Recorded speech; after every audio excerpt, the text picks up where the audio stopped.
Entramos de lleno en el capítulo 14.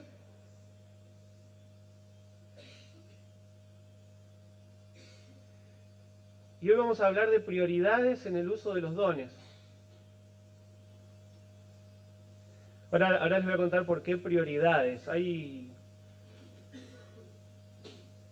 Como siempre les digo, cuando ustedes encaran el estudio de un párrafo o de un capítulo, les sugiero busquen repeticiones, busquen si hay una idea que se repite una y otra vez, o una frase que se dice de una o de otra manera, pero sigue diciendo lo mismo.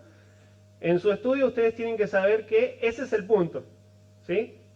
Eso es lo que está queriendo enseñar, lo que el Señor quiso dejarte como punto principal a través de ese texto. Después puedes sacar otras cosas secundarias, pero el punto principal o la idea central de un texto generalmente lo vas a encontrar en la repetición de palabras, o en la repetición de frases o de ideas. Entonces, hoy vamos a hablar de prioridades en el uso de los dones y ustedes ahora van a ver una repetición de conceptos de por qué Pablo dice hay cosas que son antes que otras.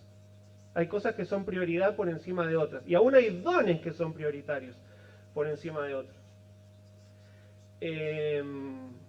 Quiero darle mucho mérito intelectual, de la autoría intelectual al pastor Reinaldo Self de este estudio. Porque él hizo un estudio, primero que es un bocho de las escrituras y es un bocho del griego también, y él hizo hace tiempo atrás un estudio excelente de la epístola a los Corintios, de la primera de Corintios, y les voy a ser sincero, cuando abordé el capítulo 14 me encontré con varias cosas que tienen que ver más con un tema de traducción, ¿sí? Entonces, para hacer un mejor trabajo fui mucho al estudio del pastor Reinaldo Self, así que mucho de lo que van a escuchar de lo que van a escuchar hoy es autoría intelectual de él. ¿Sí? No me quiero atribuir un mérito que no es mío. Así que me puse a estudiar de su estudio mucho, no todo, pero gran parte.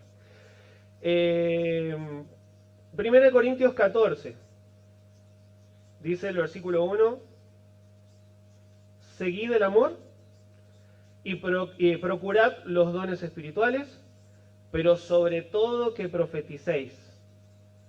Porque el que habla en lenguas no habla a los hombres sino a Dios, pues nadie lo entiende, aunque por el Espíritu habla misterios.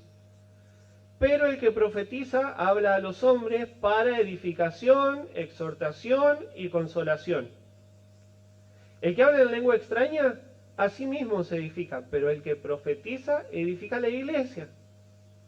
Así que quisiera que todos vosotros hablaseis en lenguas, pero más que profetizaseis. Porque mayor es el que profetiza que el que habla en lenguas, a no ser que las interprete para que la iglesia reciba edificación. Padre, gracias por tu palabra.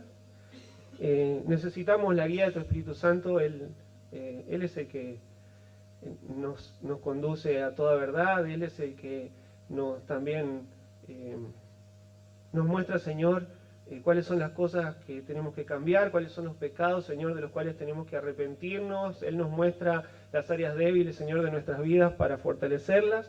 Y te pedimos, Señor, que tu Espíritu Santo nos guíe en este estudio. En el nombre de Cristo hablamos y oramos. Amén. Cuando arrancamos el capítulo 12, a lo largo de toda la epístola ya tocamos un montón de temas diferentes.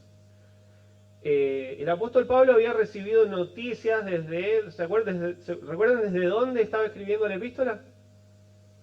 Desde Éfeso, desde la ciudad de Éfeso.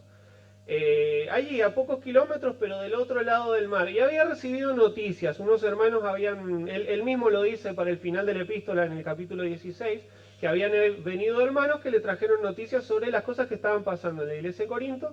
Entonces Pablo viene corrigiendo cosa tras cosa tras cosa, algunos pecados, algunos desórdenes, y todo él basado en las noticias que recibió. Entonces, capítulos 1 al 11, vimos varios asuntos. Cuando arrancamos el 12 comenzamos tema dones, ¿se acuerdan? Vimos dones vigentes, dones no vigentes, la iglesia funcionando como un cuerpo, definimos los dones, hablamos de cómo se usan, hablamos de que todos tenemos al menos un don, hablamos de que son para glorificar a Dios en primer lugar y para la edificación de la iglesia. Ese es el propósito de los dones, la gloria de Dios y la edificación de la iglesia. Hablamos de que un cuerpo sano tiene diversidad, pero también unidad. Hablamos después, todo eso a lo largo del capítulo 12. Cuando pasamos al capítulo 13, Pablo continúa el tema de los dones, pero dice, hay una forma de utilizarlos con excelencia, y viene diciendo, ustedes hasta el momento han utilizado los dones así.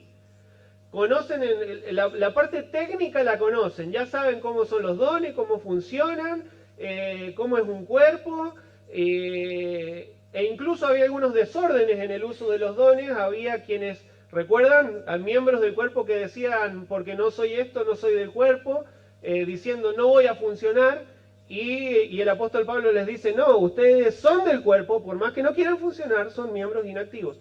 Y por otro lado tenías aquellos que decían, no necesito, o un miembro del cuerpo diciendo no necesito a tal o no necesito a cual, ¿no? Y también el apóstol Pablo reprende esto diciendo, ¿cómo? ¿Cómo?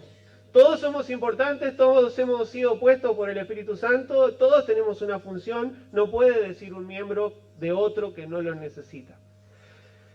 Entonces, evidentemente había cierto desorden respecto al uso de los dones, y el apóstol Pablo les dice, así los están usando. Yo les voy a mostrar una manera más excelente para que todas estas cosas se corrijan, y es utilizar los dones con amor. Y entonces ahí entramos en el capítulo 13, donde vimos cómo tiene que ser una conducta que refleja el amor ágape del Señor, que la podés aplicar a cualquier área de tu vida, pero específicamente está hablando de la iglesia y del uso de los dones. Hacer uso de los dones con un amor y todo lo edificante que es hacer las cosas con amor, y ya lo vimos. Y es más, cuando arranca, ¿se acuerdan que cuando arrancamos el capítulo 13 el apóstol Pablo empezó a hacer como exageraciones? ¿Se acuerdan? Para llamar la atención, ese recurso literario que usó, si hablara lenguas, hablase lenguas humanas y angélicas, o sea, si hablo un montón de idiomas y aún si hablara idiomas angelicales y no tengo amor, ¿para qué me sirve el uso de las lenguas si lo hago sin amor? Por más espectacular que sea mi don. Y después utilizó la profecía. Y si tengo revelación y tengo profecía de tal manera que me la sé toda, que conozco toda la revelación, todos los misterios del Señor, y aún así no ejerzo mi don de profecía con amor, no me sirve de nada. No es edificante. Y si tengo el don de dar, ¿no? Y reparto, no solo doy generosamente, doy todo lo que tengo. ¿Qué más puedo dar? La vida puedo dar. Entrego mi cuerpo para ser quemado, lo doy todo, hasta mi vida, y no tengo amor, de nada me sirve. Y entonces ahí dice, miren, la manera de utilizar los dones es ser sufridos, benignos, sin envidia, sin jactancia, sin envanecimiento, no haciendo nada indebido, no buscando cada uno lo suyo, sin rencor, sin injusticias, con veracidad, con verdad. Y concluye, el amor es la forma. El amor es la forma. Y sin amor, nada sirve. Estoy haciendo mucho hincapié en esto porque el amor es el primero de los puntos que vamos a ver hoy. Y yo les voy a decir por qué. Porque hoy vamos a hablar de prioridades en el uso de los dones.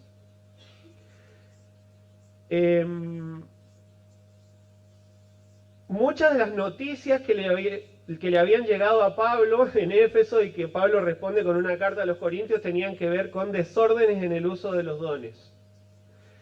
Y entre ellos, evidentemente el más desordenado de todos en el uso era el don de lenguas, por lo que entendemos, por lo que Pablo está escribiendo.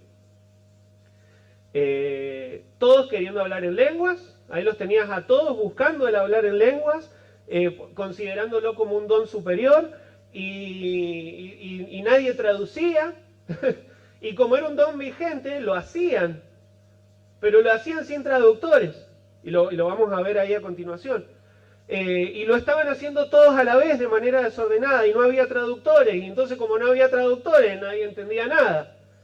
Y todos hablaban a la vez y dice, y llegaban visitas, llegaba gente nueva y los encontraban a todos hablando como locos y nadie se entendía nada. Y Pablo les dice, van a llegar los de afuera y van a pensar que están todos locos. ¿De qué manera edifica que utilicen el don de lenguas así? ¿No? Entonces noten cómo Pablo acá en el capítulo 14 dice y repite una y otra vez, dice, hagan esto, pero mayormente esto. Por esto vamos a hablar de prioridades. Hagan esto, pero mayormente esto. Busquen esto, pero más busquen aquello. O esto es bueno, pero es preferible esto otro. ¿No? Entonces hoy hay por lo menos tres, aquí en estos primeros 5 versículos hay por lo menos 3 imperativos, 3 verbos en forma de mandamiento que nos muestran prioridades a la hora de utilizar los dones, para hacer un uso prioritario de los dones en la iglesia. Y el primero de los imperativos es, de hecho, la primera palabra del texto, seguid. ¿Vieron? Seguid el amor. Ese es el primero de los puntos que vamos a ver hoy. Seguid el amor, como forma de enganchar todo este funcionamiento con amor de los dones que habíamos visto en el capítulo 14, sigan el amor. Y el problema, y hermanos, era al parecer el gran problema de la iglesia en Corinto, la falta de amor. Ni tanto las lenguas, ni tanto los desórdenes, era la falta de amor. ¿Cómo se ve la falta de amor? De hecho, ¿cuántas cosas ha venido corrigiendo desde el capítulo 1? ¿Qué hay en el trasfondo de cada una de las correcciones que Pablo tuvo que hacerle a la iglesia en Corinto? Falta de amor. Falta de amor. Entonces, ¿cómo se ve una iglesia en la que falta el amor? Falta el amor. ¿Cuál era el primero de los pecados que corrigió? ¿Se acuerdan? Divisiones. ¿Cómo se ve una iglesia donde falta amor? Es una iglesia con divisiones, con murmuraciones, con grupitos, con separaciones. ¿Cómo se ve una iglesia donde falta el amor? Seguimos buscando vamos a traer históricamente las reprensiones de los corintios. Pecados espiritualizados. Teniendo o jactándose de tolerancia cuando había pecado evidente y no querían sacarlo a la luz. Buscando los primeros lugares en la cena del Señor, reclamando lugares de privilegio o de importancia. Bueno, nosotros somos más importantes que estos otros, ¿no? O primero tomamos nosotros y después si queda para los demás, haciendo elitismo, por así decirlo. Habíamos visto que falta de amor en una iglesia también se ve reflejado cuando se hace uso de la libertad en Cristo sin considerar a los débiles. ¿Se acuerdan? Habíamos visto que falta de amor en una iglesia es cuando un hermano rehúsa usar su don.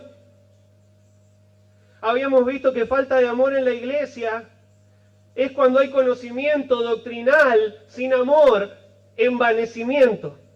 ¿Se acuerdan? Todos estos temas ya los pasamos. Hay falta de amor porque todos estos asuntos que Pablo corrigió destruyen, mucho destruyen a la iglesia. Y acá dice una y otra vez, hagan las cosas con amor, porque el amor edifica. Porque el amor edifica, hermanos. Y por supuesto hablamos del amor ágape, del amor que proviene del Señor. Él es amor ágape. Es la esencia de Dios, como hemos venido diciendo. No es un sentimiento humano. No es simplemente ni una amistad, ni un feeling con otra persona. Es la esencia de Dios. Es algo que proviene del Señor y es fruto del Espíritu Santo. Juan 3:16 dice que porque de tal manera amó Dios al mundo, por supuesto está la palabra ágape, es el amor de Dios, que ha dado a su Hijo unigénito. Desprendimiento. El amor ágape es un amor que da y sacrifica. Un creyente que ama con amor ágape tiene un corazón generoso, tiene un corazón sacrificial como el de Dios, de hecho, como el de Cristo. Mientras que el que no ama es egoísta.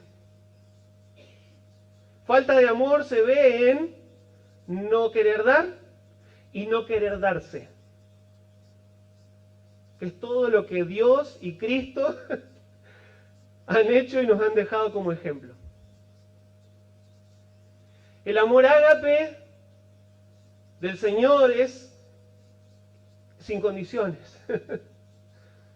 En Romanos 5 dice que porque Cristo cuando aún éramos débiles, miren nuestra condición cuando fuimos amados. Cuando aún éramos débiles, a su tiempo murió por los impíos. Éramos débiles e impíos. Y débiles como impotentes, sin que pudiéramos nosotros hacer nada. ¿Entienden? Ciertamente apenas morirá alguno por un justo. Con todo pudiera ser que alguno osara morir por el bueno, como un sacrificio abnegado, ¿no? Como un acto de abnegación. Pero el amor del Señor es mucho más que eso. Dice, más Dios muestra su amor para con nosotros, en que siendo aún pecadores, Cristo murió por nosotros. Porque el acto de abnegación es darse por la persona a la cual amás, por la persona que te hace bien, por la persona que te conviene que esté bien. Pero el acto de amor abnegado del Señor Jesucristo es darse por aquellos que le rechazan y le aborrecen. Y esos éramos nosotros. Y un creyente que ama con el amor de Dios, ama a pesar de no haber reciprocidad. No solamente al que le corresponde. El amor ágape es abnegado. Maridos, amad a vuestras mujeres, así como Cristo amó a la iglesia, agapó a la iglesia, y se entregó a sí mismo por ella. ¿Qué hizo Cristo por amor? Se entregó. Un creyente que ama a Cristo, que ama con el amor de Cristo, mejor dicho, o como Cristo ama, se entrega sin reservas. A Dios, a su esposa, a la iglesia. Y es por esto, hermanos, que Pablo remarca que el amor es un camino más excelente. Es mejor, es lo mejor. Hacer las cosas con amor. Es mayor que la fe. Y aún Pablo también utilizó esa exageración al comienzo del capítulo 13. Si tuviese una fe de tal manera que puedo mover las montañas. Tengo tanta fe que le digo a ese monte que se mueva y se mueve. Y no tengo amor, de nada me sirve. Si mi motivación al mover ese monte no fue el amor. Dice al final, es mayor que la fe. El amor es mayor que la esperanza.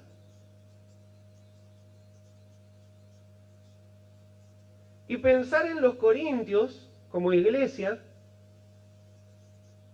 realmente era cualquier estudioso de las Escrituras, entonces, o que por lo menos ha pasado 2 o 3 veces en una lectura de la epístola de los Corintios, puede decir, bueno, definime la iglesia en Corinto. Dame palabras que definan la iglesia en Corinto. ¿Y qué van a decir? Divisiones, murmuración, egoísmo, pecado, seguidores de hombres, envanecimiento.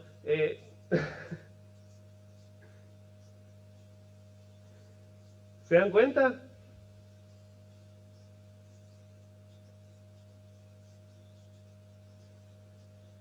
Y si dijéramos, definime a la iglesia de Monte Grande.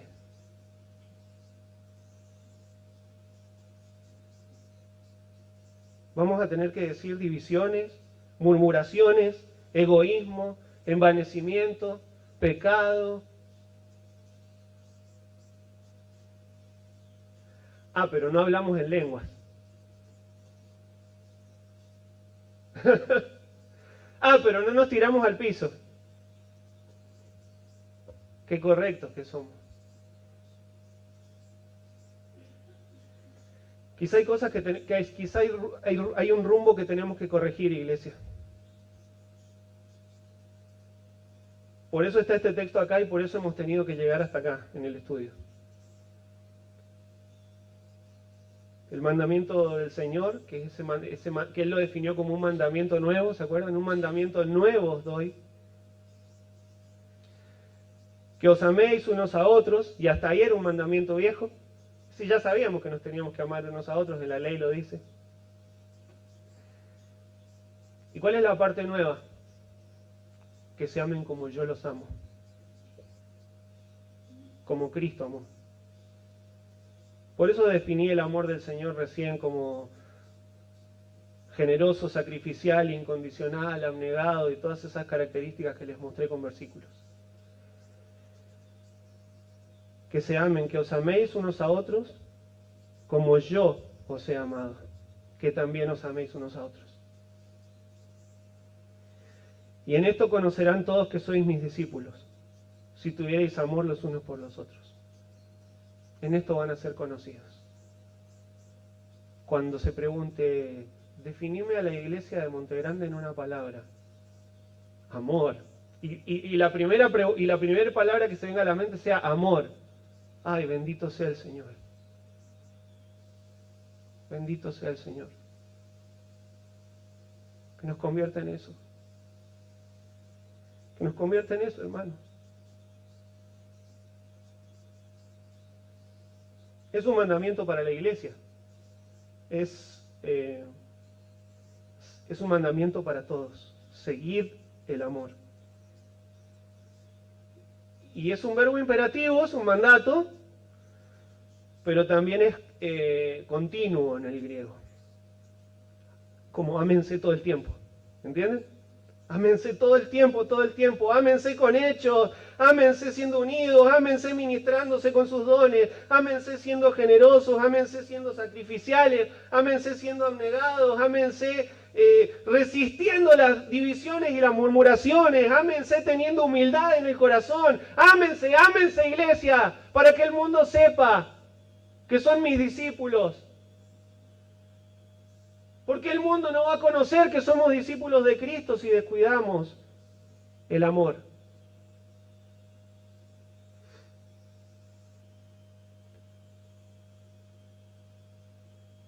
¿Qué tan diferentes somos a los corintios? No, ¿cómo nos va?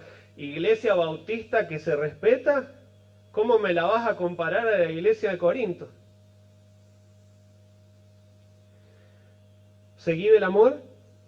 Hay otro imperativo que está pegadito, que dice, procurad los dones espirituales. Y después hay toda una descripción de los demás. Ahí está el otro imperativo, el segundo mandamiento. Procuren los dones espirituales. Y acá está el segundo imperativo. Esta frase ya había aparecido anteriormente, ¿se acuerdan en el capítulo 12? Y uno dice, pero ¿cómo? ¿No era que los dones ya fueron asignados soberanamente por el Espíritu Santo?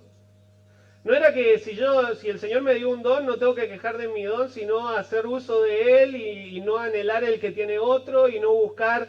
¿Se acuerdan que habíamos visto todo eso? Y la clave está ahí en la palabra procurar.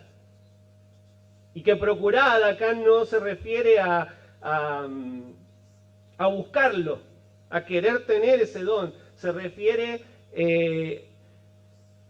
a tener un anhelo ferviente por la profecía, que era la revelación de Dios. ¿Se acuerdan?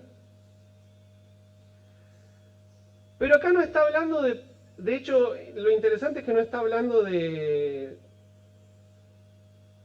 dones, procurar los dones, porque acá la palabra dones no es carismata, que es la que hace referencia a los dones espirituales. Acá la palabra, acá la palabra que se utiliza es neumáticos. ¿Se acuerdan que ya tocamos esta palabra? Neuma es lo que viene del espíritu. Que anhelen, que procuren, que tengan un anhelo ferviente por las cosas espirituales. Este es el segundo de los imperativos. Primero, que sigan el amor, pero que lo sigan. Y segundo, que anhelen las cosas espirituales, las cosas que provienen del Espíritu de Dios. Y aquí sí, obviamente sigue hablando de los dones, porque el contexto son los dones. Más bien lo que Pablo está diciendo es, anhelen hacer las cosas, tengan celo por hacer las cosas como el Espíritu de Dios quiere que las hagan.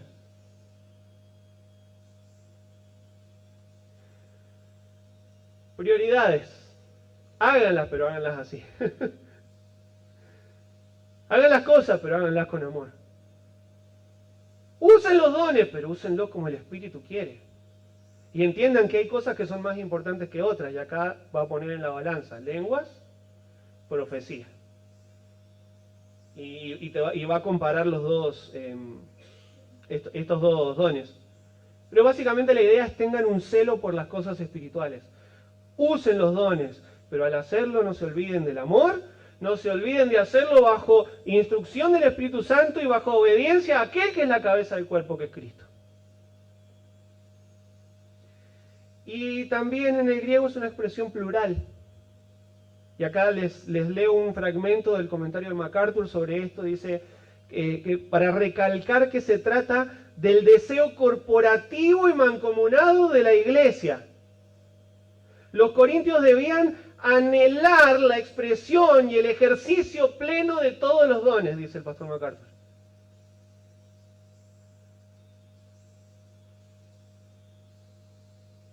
Procurad los dones. Procuren el ejercicio de los dones como iglesia, que la iglesia tenga celo por el uso de los dones. Que se desvelen por usar sus dones y por animar a los demás a que los usen, que se desvelen por servirse unos a otros, que se desvelen por edificarse mutuamente. Celo, un celo que te arda en el corazón.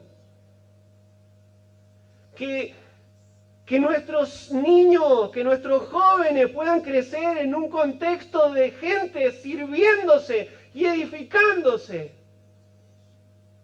Que aprendan a servir mirando los ejemplos. Que podamos ser un ejemplo de servicio para las próximas generaciones. Y si hay algo que amo con el corazón es ver a mis hijos sirviendo en diferentes áreas. Y a veces me lo traigo incluso a Evan, cuando estoy haciendo algo durante la semana y para que me ayude. A ustedes no le cuenten, pero él me ayuda y lo hacemos juntos. ¿Me pasás ese destornillador? Y me lo da. Y vuelve, mamá, ¿sabes lo que hicimos?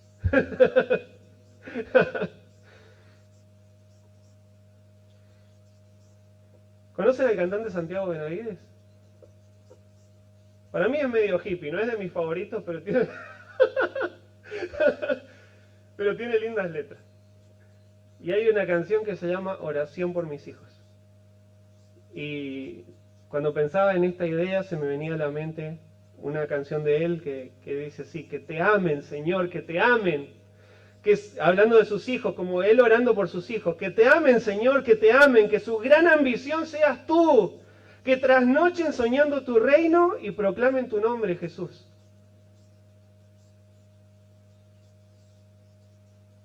Orando, Señor, que el gran anhelo de mis hijos sea tu reino, que sea proclamar tu nombre. ¿Y cómo lo van a hacer si no ven un ejemplo en mí? No solo en mí, yo estoy hablando de mis hijos, vos pensá en los tuyos. pero también hay una cosa muy linda que se genera en el contexto de la iglesia, y es que no solo me vean a mí sirviendo, sino que vean a muchos de ustedes. Y que mi hijo que tiene 6 años pueda ver hombres de Dios en el contexto de la iglesia.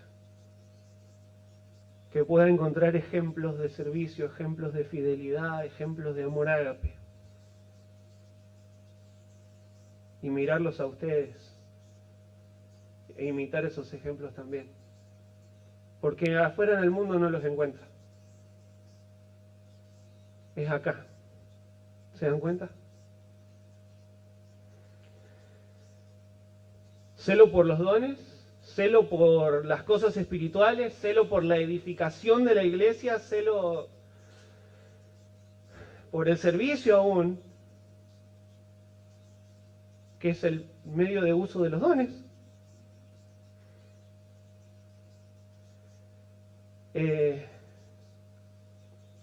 Este imperativo, el procurar los dones, quiere decir, en otras palabras, que el uso de los dones tenga un lugar prioritario en sus vidas individualmente y en la iglesia corporativamente. Un lugar prioritario, no un secundario cuando me quede tiempo, cuando vea si después puedo, cuando termine mi proyecto y después sirvo al Señor. Prioritario.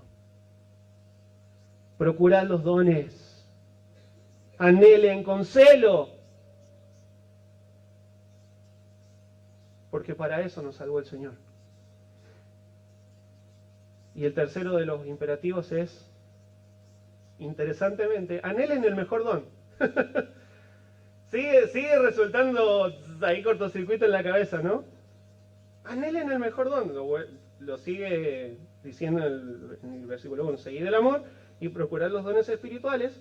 Y dice, pero sobre todo que profeticéis. Y me vas a decir, pero ahí no hay ningún verbo en imperativo. Sí, pero sobre todo está haciendo referencia al primer verbo, que al verbo procurar. Sería como procurarlos, está tácito. Procurad los dones espirituales, pero sobre todo procurad que profeticéis. Sobre todo tengan celo por la profecía. Celo por la profecía. Año 55, revelación profética vigente, todavía. Don de lenguas vigente todavía en el 55, cuando Pablo escribió esta carta. Hoy no tenemos el don de lenguas vigentes, el don de profecía tampoco, y entonces ¿cómo lo podemos aplicar? Bueno, tenemos una profecía completa y revelada. Tengamos celo por la profecía revelada. Anhelemos primeramente esto, ya un poco toqué este tema la semana pasada. Esta profecía, bueno, hablando de la profecía como don en el año 55, dada como un don para poner los fundamentos de la iglesia, en un tiempo en el que la revelación no estaba completa, Pablo les escribe a los efesios, edificados sobre el fundamento que pusieron ¿quiénes? Los apóstoles y profetas, siendo la principal piedra del ángulo, Jesucristo mismo. Listo, Cristo la piedra del ángulo, Él ya hizo su parte, Él hizo la obra, Él fundó la iglesia, Él es la base, Él es el fundamento, Él es la piedra angular, el autor y consumador de la fe. Y los dice apóstoles y profetas echaron ese fundamento de la predicación de Cristo, del Evangelio, de la gloria de Cristo, de la gracia del Señor. Y Dios utilizó a los apóstoles y Dios utilizó a los profetas para establecer la base para la edificación de la iglesia encima. Ahora vos sabés que un fundamento primero lo echás al principio de la... Si estamos hablando de lenguas y profecías como dones fundamentales, tenés que saber que los fundamentos los echás cuando empieza la construcción. No le ponés los fundamentos en el techo. ¿Estamos de acuerdo? Entonces, siendo, como Pablo les dice a los efesios, el fundamento de los apóstoles y profetas, la revelación de Cristo, de su gloria, la salvación, el Evangelio y todo lo que el Señor estaba terminando de revelar para que la iglesia sea edificada sobre eso. Se echó el fundamento y se construye sobre el fundamento. Y una vez echado el fundamento, pues lenguas y profecías, ya está, ya cumplieron su función. Un poco más adelante, en el que recién cité, Efesios 2, en Efesios 4, dice, y él mismo, sigue hablando de este tema, dice, y él mismo constituyó a unos apóstoles, a otros profetas, a otros evangelistas, a otros pastores y maestros, a fin de perfeccionar a los santos para la obra del ministerio. ¿Cómo se construye el ministerio? Bueno, ya habló de la obra de apóstoles, de profetas, todavía está en vigencia evangelistas y pastores maestros. ¿Con qué fin? Edificar a los santos para la obra del ministerio. No que evangelistas y pastores maestros edifiquen el ministerio, sino que edifiquen la vida de los santos para la obra del ministerio. Y todavía los tenemos. Y tenemos evangelistas y tenemos pastores maestros y esta labor todavía está vigente. ¿Cómo edifica la labor del evangelista? ¿Y cómo edifica la labor del pastor maestro a la iglesia? ¿Cómo edifica? Con las enseñanzas establecidas sobre el fundamento. La perfecta y completa revelación. Y de hecho en el libro de Proverbios dice que sin profecía el pueblo se desenfrena, o sea, cada uno hace lo que quiere, básicamente. Si no hay profecía, entonces,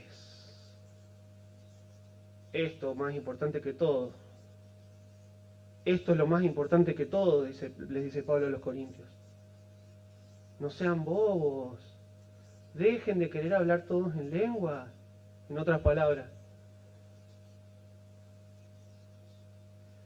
¿Y por qué tenía que ser prioridad la profecía por encima de las lenguas? ¿Por qué la profecía es don prioritario? Y porque Pablo estaban los corintios enfocados en las lenguas y Pablo les apunta, no, y como que yo me imagino que les agarra la cabeza así y les dice, ya miren, miren para allá, la lengua no, la profecía. Eso hubiera dicho yo. No sé si Pablo, bueno, sí, capaz Pablo, un poquito más duro. Y acá a continuación da los argumentos. ¿Por qué la profecía más que las lenguas? Porque la profecía edificaba a toda la iglesia, mientras que las lenguas edificaban a unos pocos. Por eso la profecía es superior a las lenguas. Por eso debe ser prioritaria. Y a diferencia de las lenguas, la profecía, de hecho ahí lo dice, edifica, exhorta y consuela. ¿Se dan cuenta? ¿Y las lenguas? Dice en el versículo 3, pero el que profetiza habla a los hombres para edificación, exhortación y consolación. ¿Qué más edificante que eso? Que edificación, consolación y exhortación por medio de la revelación del Señor. ¿Qué hay más importante que esto? Esta es la base y de ahí construimos para arriba. La única forma, y Pablo lo dice, la única forma en la que las lenguas podrían haber edificado a toda la iglesia era si, bueno, era profecía en otra lengua con interpretación, y lo dice ahí en el versículo 5, así que quisiera que todos vosotros hablaseis en lenguas, pero más que profetizaseis, porque mayor es el que profetiza que el que habla en lengua, a no ser que las interprete para que la iglesia reciba edificación. Entonces, si va a traer una persona que habla en otro idioma y tiene palabra, en este caso de profecía, un predicador que habla en otro idioma y lo ponemos a hablar acá en su idioma y nadie le traduce, no va a ser de edificación para nadie, a menos que esa persona sepa, conozca el idioma. ¿Entienden? Entonces, la forma en la que las lenguas iban a ser de edificación era con interpretación. Y si no, no. De hecho, lo que estaban haciendo los corintios era usar las lenguas para llamar la atención a sí mismos. Para atraer como la atención de la gente y mostrarse espirituales. Y desde el inicio recuerden que las lenguas fueron un don para predicar el Evangelio en otros idiomas. Desde el día 1 de la llegada del Espíritu Santo y la manifestación de las lenguas. ¿Qué hicieron? Empezaron a hablar en diferentes idiomas, dialectos, y a proclamar a Cristo. Esto, la salvación a Cristo, eso es lo que predicaban. Para eso utilizaban las lenguas, para predicar el Evangelio de la salvación por medio de Cristo en otros idiomas. O sea, que la gloria de Cristo sea revelada a los extranjeros por medio de este don. Y de hecho ahí en el capítulo 14, vamos a llegar más adelante, pero dice en el versículo 21, en la ley está escrito, en otras lenguas y con otros labios hablaré a este pueblo, y ni aún así me oirán, dice el Señor, ¿no? Y está citando la profecía de Isaías 28. Después, y a continuación en el 22 dice, así que las lenguas, y esto es, a ver, es tan claro. Las lenguas son por señal a los creyentes para que sepan que recibieron el Espíritu Santo. ¿Pero cómo? Si no hablo en lengua, ¿cómo voy a saber que recibí el Espíritu Santo? Las lenguas son una señal para los creyentes. ¿Qué dice el texto? Las lenguas son por señal no a los creyentes, sino a los incrédulos, porque las lenguas fueron dadas para predicar el Evangelio en otros idiomas. Y ese era el fin de las lenguas. Pero la profecía, prioritaria, no a los incrédulos, sino a los creyentes. Donde se abre la profecía, se expone y se edifica a la iglesia. Prioridades. Entonces, por las lenguas, los incrédulos extranjeros escuchaban el Evangelio y por la profecía la iglesia recibe edificación. ¿Entienden la diferencia? El problema es que los corintios estaban practicando las lenguas dentro de la iglesia. Ese era el problema, estaban haciendo algo fuera de su diseño original. Y no era que no se podía hablar lenguas dentro de la iglesia, era que tenían que usarlas con el fin con el cual fueron dadas las lenguas. ¿Entienden? ¿Y por qué lo hacían? Y cuando lees el texto entendés que estaban todos procurando hablar en lengua porque eso aparentemente te daba una especie de estatus espiritual más alto que los demás, no sé. El hermano habló en lengua, ese sí que está lleno del Espíritu Santo. Algo así, ¿entienden? Habló en lengua, ese tiene que estar lleno del Espíritu Santo porque habló en lengua.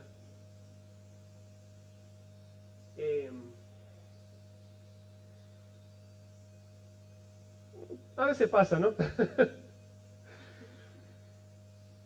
Y entonces cuando llegas, o por lo menos cuando yo llego a estos versículos en el estudio, encuentro algunos detallitos de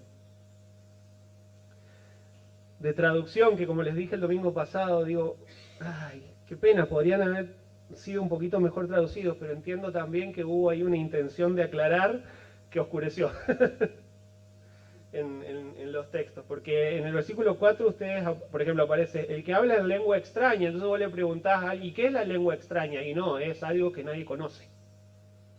¿Entiendes? ¿Por qué es extraña? Y si te digo que vayas al texto griego, vos te vas a encontrar con que la palabra extraña no está. No está. Dice el que habla en lengua. Y había una clara intención de los traductores, y esto es lo que creo, de decir, miren que es otra lengua, ¿no? Eso de poner extraña como es otro idioma, es otra, ¿entienden? Como que quisieron aclarar, pero se agarró de la palabra, la gente se agarró de la palabra extraña para decir, no, es algo que... Y de hecho la palabra extraña ni siquiera está en el texto. ¿Me siguen? Solamente la palabra lengua haciendo referencia a un dialecto, a un idioma. Y lo mismo pasa en el versículo 13. Miren lo que dice el 13. Por lo cual el que habla en lengua extraña, ahí de nuevo esa palabra extraña no está en el griego, pero para que sepas que es un idioma, si hablas en lengua extraña, dice, pida en oración poder interpretarla. Y si la podés traducir es porque es un idioma. No un lenguaje estático que nadie entiende. Versículo 14. Porque si yo oro en lengua desconocida, la palabra desconocida no está en el griego, perdón. Mi espíritu ora, pero mi entendimiento queda sin fruto. Versículo 19. Pero en la iglesia prefiero hablar 5 palabras con mi entendimiento, o sea, 5 palabritas que se entiendan, para enseñar también a otros, que 10.000 palabras en lengua desconocida. Y ahí la palabra desconocida no se encuentra. Pero lo que Pablo está diciendo es, prefiero decirte, poné tu fe en Jesús. Poné tu fe en Jesús, 5 palabras, me salió de casualidad. Poné tu fe en Jesús. 5 palabras en una lengua comprensible, a que te venga con un sermón de excelencia doctrinal y vos no lo entiendas porque te lo estoy diciendo en otro idioma. ¿Sí entienden? ¿Me siguen? Sí, hablamos el mismo idioma. Ahí está. Versículo 27. Y si habla alguno en lengua extraña, la palabra extraña no está en el griego, sea esto por 2 o a lo más 3 y por turno y uno interprete. Entonces, el hermano trae revelación de la palabra, pero en lengua. Bueno, venga. Yo también, se levantan 2 más, son 3. Yo también, se levanta el cuarto. No. Hasta 3 nomás, porque si no va a ser demasiado y se produce un desorden en la reunión. Estos 3 hermanos. Bueno, venga, y vienen todos. No, esperen. Primero va a pasar el hermano. Primero va a venir Alexis, que trae su revelación en guaraní. Y va a venir con David, que le va a traducir. ¿Entienden? Y una vez que pasó él con su revelación, pues va a venir algún otro hermano. Ya estaba buscando alguna... Bueno, no sé. Algún otro con otro idioma y va a tener su traductor y van a ser 3 como máximo y por turno y uno va a interpretar cada vez que eso pase y eso va a ser lo más que se va a poder usar las lenguas en la iglesia. ¿Entienden? Y versículo 28. Y si no hay intérprete, calle en la iglesia y hable para sí mismo y para Dios. Si no hay quien traduzca, no hable, porque no es de edificación. Al contrario, produce desorden. ¿Entienden? O sea, es bastante claro, ¿no? Y me pasa a veces, cuando voy en los 2 viajes que hice a México, los hermanos allá hablan en Tzotzil, que es un idioma nativo de Chiapas. Y a veces la predicación casi siempre es en castellano y si es quizá de las iglesias más, todavía con mucha gente mayor de edad, que todavía están bien arraigados al Tzotzil, entonces generalmente me piden predicar en castellano y me traducen al Tzotzil. Lo que pasa es que después le dicen, bueno, para terminar la reunión el hermano tal va a orar. Y pasa el hermano y ora en Tzotzil. Y yo no entendí una papa. Sí, no entiendo. Lo único que entiendo es Ocolabá al Dios, que quiere decir muchas gracias Dios, o muchas gracias Señor. Y eso es todo lo que entiendo. Yo sé que le dio gracias al Señor y nada más. Y me da como una cosita de decir amén a esa oración, aunque yo sé que seguro fue re lindo lo que el hermano oró. Pero ¿cómo voy a decir el amén si no sé lo que dijo? Al fin y al cabo, ¿entienden? Pero bueno. Es como, miren lo que dice el versículo 9, así que también vosotros, si por la lengua no diereis palabra bien comprensible, ¿cómo se entenderá lo que decís? Porque hablaréis al aire. Si no se entiende lo que estás hablando al aire. Es como que se la lleva el viento las palabras, literal, porque ¿quién entiende? Versículo 11. Pero si yo ignoro el valor de las palabras, ¿seré como qué? Como extranjero, o sea, como una persona de otro país que habla otro idioma para el que habla. Y el que habla será como extranjero para mí. No, pará, somos de idiomas diferentes, no nos entendemos. Uno me está hablando en un idioma, el otro le responde en el otro idioma, ninguno de los dos sabe cómo traducir. Eso es lo que pasa si hay lengua sin traducción en la iglesia. ¿Entienden? ¿Cómo te sentís cuando otra persona no sé si te ha pasado, pero otra persona se pone a hablar en otro idioma adelante tuyo? ¿No te da como una cosita de, che, ¿será que están hablando mal de mí? Están como los pastor. Y yo escuché que dicen pastor y, ¿qué será que están diciendo?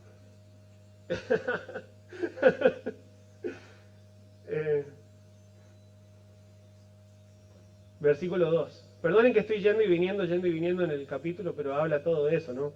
Versículo 2, porque el que habla en lenguas no habla a los hombres, sino a Dios, pues nadie le entiende, aunque por el Espíritu hable misterios. Pero el que profetiza habla a los hombres, para edificación, exhortación y consolación.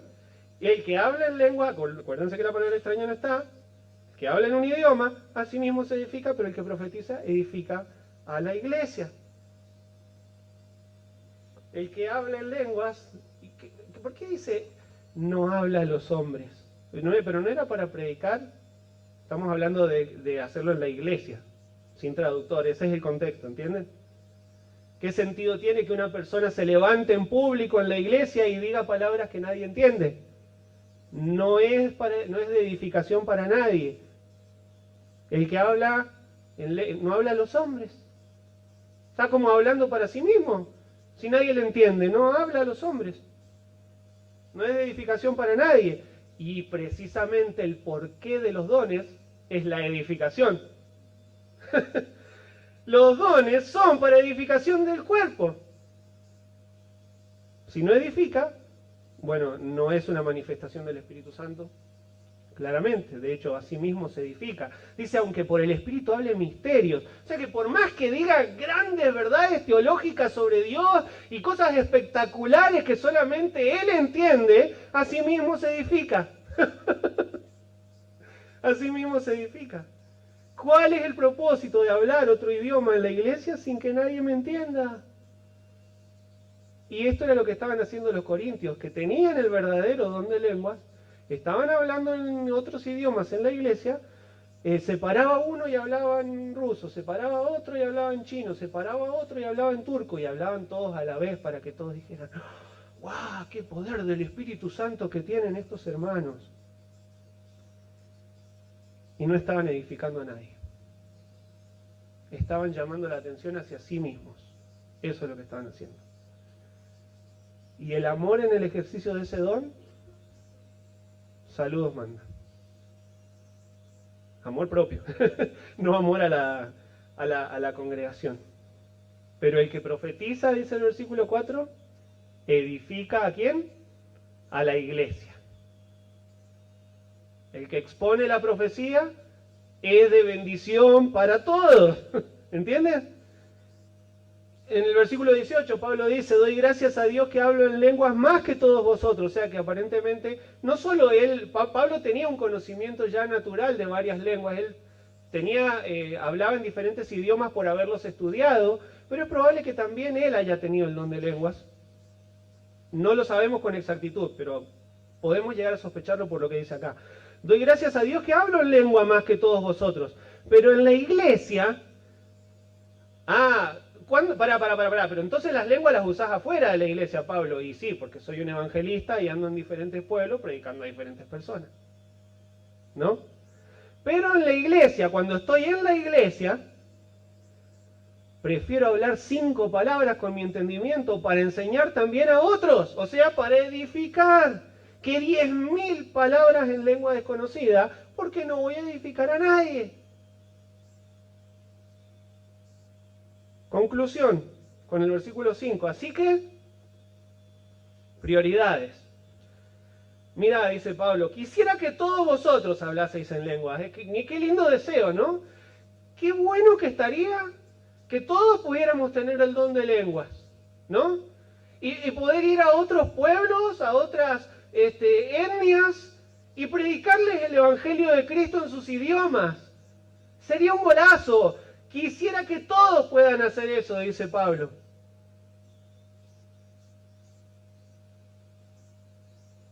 Pero en la iglesia, pero en el contexto de la iglesia, que es lo que Pablo está hablando, pero más que profeticéis. En la iglesia, don de lenguas no es prioridad. Profecía es prioridad. Pero más que profeticéis, porque mayor es el que profetiza que el que habla en lenguas, a no ser que las interprete para que la iglesia reciba edificación. Habla en lengua, trae una prédica en otro idioma. ¿Hay traductor? Sí, venga, listo, pum, la iglesia es edificada. Y toda la iglesia es edificada. Pero se usa el don con amor, se usa el don para edificación de la iglesia. Cuánto mejor es, dice, quisiera que todos hablaran en lenguas, pero más, ¿saben qué quiero? Ojalá todos tuvieran la capacidad de enseñar la palabra de Dios. Y eso es lo que persigue el discipulado. Que todos maduren en la fe, que aprendan doctrina, que se capaciten y enseñen la palabra de Dios a otros. Seguid el amor. Es una decisión eso. Si yo te digo seguime y vos no me querés seguir, vos tenés que tomar la decisión de seguir. Seguí el amor. Hacer las cosas con amor, vos tenés que decidir amar. Tomá la decisión de hacer las cosas con amor, hermano. Porque la ausencia de amor destruye a la iglesia. Pero el amor edifica. Es un camino más excelente. Seguí amando. Seguí amando a todos como Cristo. Seguí amando a tus hermanos. Buscá su edificación. Amá la iglesia. ¿Cómo podrías, para aplicación práctica en tu vida, cómo podrías mostrar el amor de Cristo en la iglesia? Aún a los más difíciles de amar. Procurar los dones espirituales, tengan celo por el uso de los dones. Celo. Esa palabra procurar significa eso, un celo ardiente por el uso de los dones. Tengan un celo colectivo, verbo plural, un celo colectivo, iglesia, por servir a Dios. Que no nos dé lo mismo el uso de los dones o no. Y no estamos promoviendo una forma de activismo de hacer cosas por hacer. Lo que estamos promoviendo es un ministerio con una visión y estrategias y planes, con actividades planeadas, con mucha pasión y con esfuerzo. Llevarlas a cabo para la gloria de Dios y para que el inconverso escuche el Evangelio. No es un hacer por hacer.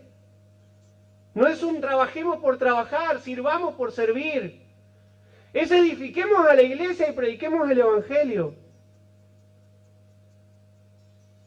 Procurad los dones, celo con pasión, anhelad la edificación. Anhelen.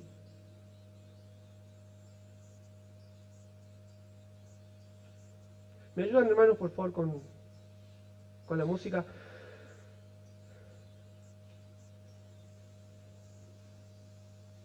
Seguid el amor. Procurá las cosas del Espíritu con celo por los dones y anhelá lo que es de edificación. Primeramente lo que es de edificación. Lo demás también es bueno, pero es secundario.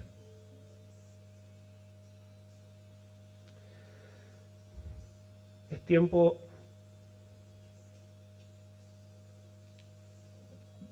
de evaluar. Y acá, mira, yo tengo que evaluarme a mí mismo. Porque nadie conoce mi corazón más que el Señor. Y lo mismo pasa con tu vida y tu corazón. Vos sabes qué hay en tu corazón. Y el Señor también lo sabe, más que nadie. Y mi esposa me conoce y sabe lo que hay en mi corazón. Porque conversamos, oramos juntos. Es mi mejor amiga. Pero ella no ve lo profundo de mi corazón como el Señor lo ve.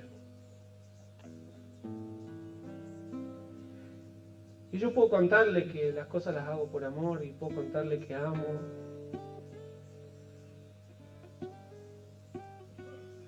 Y el Señor viene y me abraza, me da una palmadita y me dice, no, fíjate bien. La forma en la que yo amo es así. Vos estás amando de esta otra forma y decís que es amor, pero no lo es. Vení a hacer lo que yo hago. Entonces,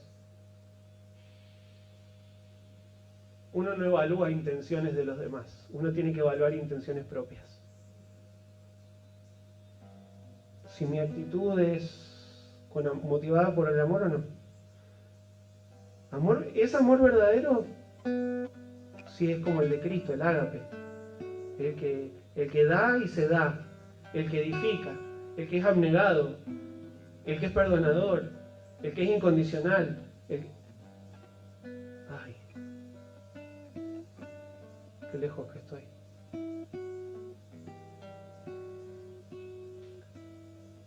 ¿Por qué hago lo que hago? ¿Por qué hago lo que hago? Sea lo que hagas. Hablando de dones, ¿no?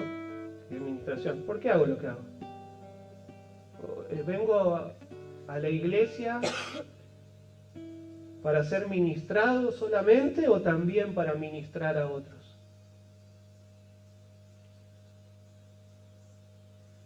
Si todavía no pusiste tu fe en Jesús, te quiero decir que yo anhelo que en este lugar encuentres amor del Señor. Si todavía no has puesto tu fe en Jesús, yo quiero que vos llegues y de verdad anhelo que veas el amor del Señor manifestado en las vidas de los hermanos. Pero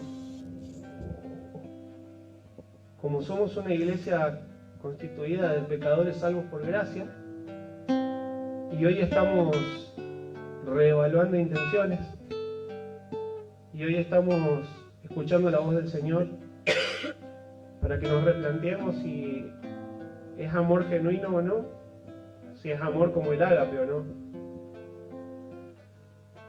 También te quiero decir que somos una iglesia imperfecta, y si no encontrás el amor, yo te quiero decir que Dios te ama tanto, de tal manera te ama que ha dado a su Hijo unigénito, para que todo aquel que en él cree no se pierda, mas tenga vida eterna.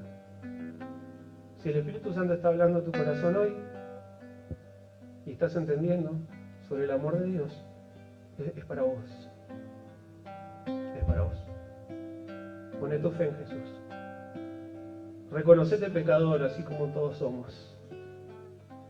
Pedirle al Señor que te salve, que perdone tus pecados, que te dé vida nueva, vida eterna, que te transforme, que te haga una nueva criatura en Cristo. Y no existe mayor amor que el de Dios.